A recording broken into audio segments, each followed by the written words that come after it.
Naučil sa variť miestne špeciality a napriek tomu schudol 15 kilogramov. Zachraňoval zvieratá a napriek tomu ako vegetarián chytal ryby. Po 22 rokoch ministroval a napriek tomu robil porodcu miestnej súťaže Miss.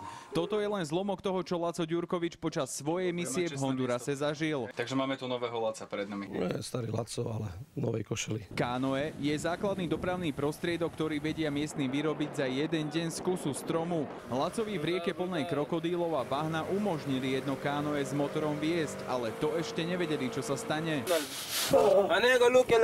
Som urval ten motor, ktorý sa nám potopil do bahnitej vody a lovili sme asi 3 hodiny a späť sme veslovali iba rukami. Krokodíly, hady či škorpióny. Strach, ktorý tieto živočíchy vyvolávajú, musíte v tejto oblasti sveta rýchlo potlačiť. Všetci tam behajú bosí, holí, takže to bola taká halu, že strachu veľa a že som zistil, že nie sa čoho bať.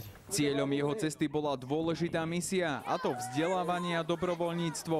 Učil 250 detí hovoriť po anglicky a 26 dospelých pracovať s počítačom. Je to predsa len iný kraj, iný mrav, ale nakoniec to bol plač pri rozlúčke a všetko, čo s tým súvisí. Na oplátku ho domáci naučili samé užitočné postupy. Už teraz by som kokos vedel otvoriť hociak. A čo Laco plánuje? Uvidíme, nechám sa unášať životom. Jan Baček, televízia Joj.